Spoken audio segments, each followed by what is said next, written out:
Block 1 Atomic Structure, Unit 2 Dual Behavior of Radiation and Matter। इस chapter में आप dual nature of matter पढ़ेंगे, waves के बारे में, रेडिएशंस के बारे में और कुछ इलेक्ट्रोमैग्नेटिक वेव्स के बारे में। तो स्टार्ट करते हैं।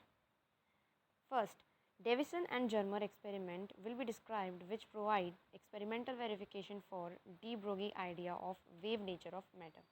डी ब्रोगे ने एक आइडिया लेके आए उन्होंने कहा कि मैटर जो है वो ड्यूअल नेचर शो करता है। First is the particle nature and second is the wave nature.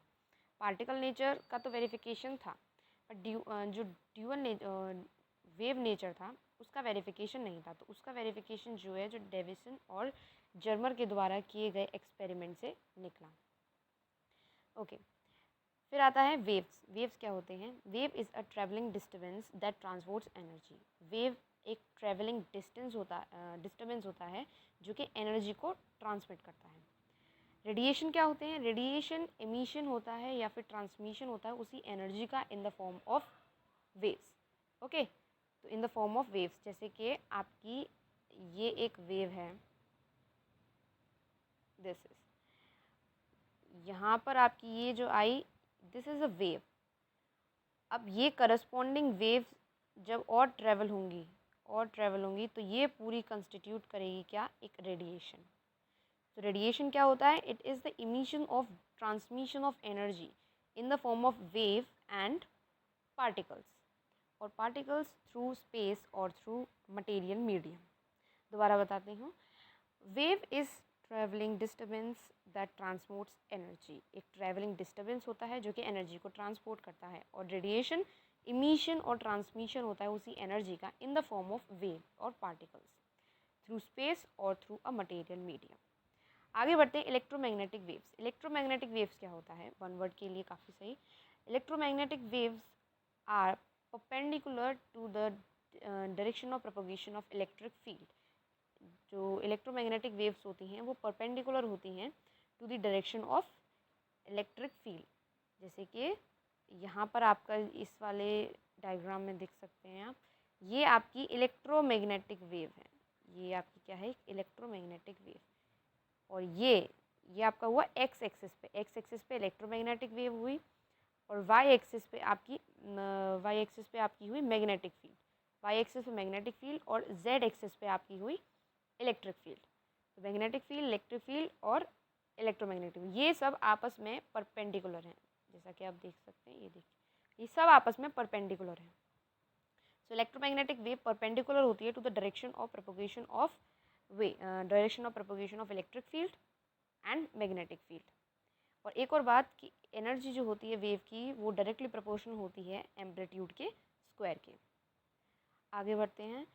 Lambda क्या होता है? लैम्डा आपका, ये लैम्डा होगा आपका।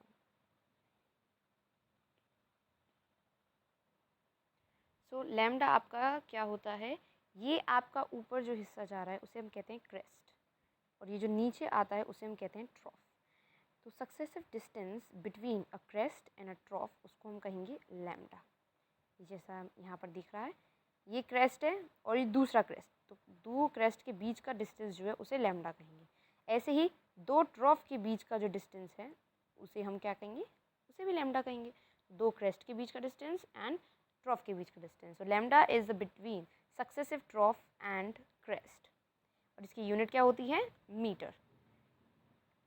दिस इज़ न्यू, इसको कहते हैं, ये वेलोसिटी को, फ्रीक्वेंसी को बताता है। तो फ्रीक्वेंसी क्या होता है? Number of waves per second. इसकी यूनिट क्या है? हर्ट्स। तो 1 hertz equals to second inverse, इसको हम कहेंगे सेकेंड इनवर्स। और ये वाला जो फॉर्मूला है, ये जो बेसिक फॉर्मूला है, ये मैंने आपको पिछली वीडियो में बताया था कि न्यू लैम्डा किसके बराबर होता है? सी के बराबर। तो सी यहाँ पर क्या है? 3 × 10⁸। कहीं कहीं आप ये भी यूज़ कर सकते हैं जब कैलकुलेशन ट्रिकी हो जाएंगी, और कहीं पे आप नॉर्मल ये भी यूज़ कर सकते हैं। और किसी किसी क्वेश्चन में ये सजेस्ट भी किया जाता है कि आपको कौन सी स्पीड की लेनी है, ये या फिर ये बात।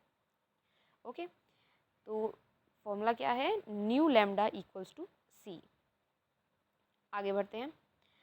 This is time. टाइम क्या होता है? Reciprocal of frequency. Time is reciprocal of frequency. उसकी यूनिट क्या हो गई? सेकेंड। जब फ्रीक्वेंसी की यूनिट है सेकेंड इनवर्स, तो टाइम की यूनिट क्या हो जाएगी? Second. This is wave number, ये भी हमने पिछली वाली वीडियो में बताया था। वेव नंबर क्या होता है, जैसे कि टाइम रेसिप्रोकल होता है फ्रीक्वेंसी का, ऐसे वेव नंबर रेसिप्रोकल होता है वेवलेंथ का। और वेवलेंथ की क्या होती है यूनिट, मीटर। ऐसे ही वेव नंबर की क्या हो जाएगी, metre inverse. Okay, this is metre inverse. आगे बढ़ते हैं। Amplitude is the maximum displacement of medium from its equilibrium position. इधर देखिए, यहाँ पर जब एक 0 पॉइंट पोजीशन से लेके अपनी मैक्सिमम डिस्टेंस तक कोई वेव अगर जा रही है, उस डिस्टेंस को एम्पलीट्यूड कहेंगे।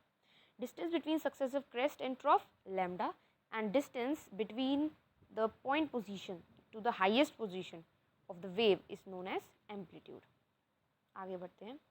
ये कुछ वेव्स हैं, ये आप इसकी वैल्यूज़ ध्यान में रखिएगा। Radio wave, microwave, far infrared wave, near infrared, visible, UV, vacuum and X ray and Y ray. आप चाहें तो इनमें से इन दोनों को हटा सकते हैं।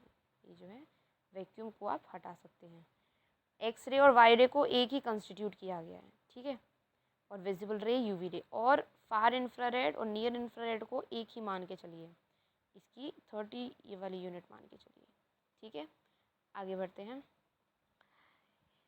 आपको पता है कि जो रेड लाइट होती है उसकी वेवलेंथ सबसे ज़्यादा मैक्सिमम होती है। Corresponding to that radio wave की भी जो वेवलेंथ है वो सबसे ज़्यादा होती है और फ्रीक्वेंसी सबसे कम होती है। और यहाँ पर एक्सरे वाई रे में लैम्डा जो होगा वो सबसे कम होगा और वेवलेंथ वो जो फ्रीक्वेंसी होगी वो सबसे ज़्यादा होगी।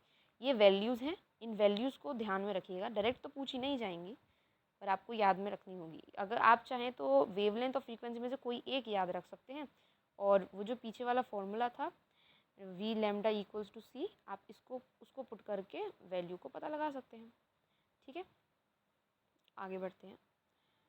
जैसे कि ऊपर वेव्स के लिए था, ऐसे ही यहाँ पर कलर्स के लिए है। यूवी रे, वॉयलेट, इंडिगो, ये विब्ग्योर कलर है। अब विब्ग्योर में वॉयलेट का लैम्डा जो होता है सबसे लोएस्ट होता है, फ्रीक्वेंसी सबसे ज़्यादा होती है। ऐसे ही रेड लाइट की क्या होती है, लैम्डा सबसे ज़्यादा होता है, फ्रीक्वेंसी सबसे कम। इसमें आपको ये चीज़ ध्यान में रखनी होगी कि किस वेव की फ्रीक्वेंसी, वेवलेंथ क्या ज़्यादा होती है या मैक्सिमम मिनिमम होती है, और किस कलर की वेवलेंथ और फ्रीक्वेंसी मैक्सिमम या मिनिमम होती है। ये वैल्यूज़ याद रखना इतना ज़्यादा इंपॉर्टेंट भी नहीं है, अगर आपने याद भी रख लिया तो वेल एंड गुड। आगे बढ़ते हैं।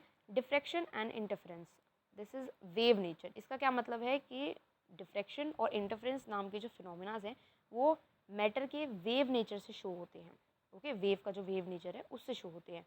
और ब्लैक बॉडी रेडिएशन और photo electric effect particle nature से शो होते हैं। तो अगर आपसे बोल लिया जाए कि name the two phenomenas which are represented well by particle nature और वेव नेचर, आप इन दोनों को लिख सकते हैं। So this is all for today's video. Next video में हम पार्टिकल नेचर ऑफ रेडिएशन पढ़ेंगे। इसमें ब्लैक बॉडी रेडिएशन आएगा और आपका आएगा यहाँ पर quantum theory and photo electric effect. Okay, thank you for watching this video.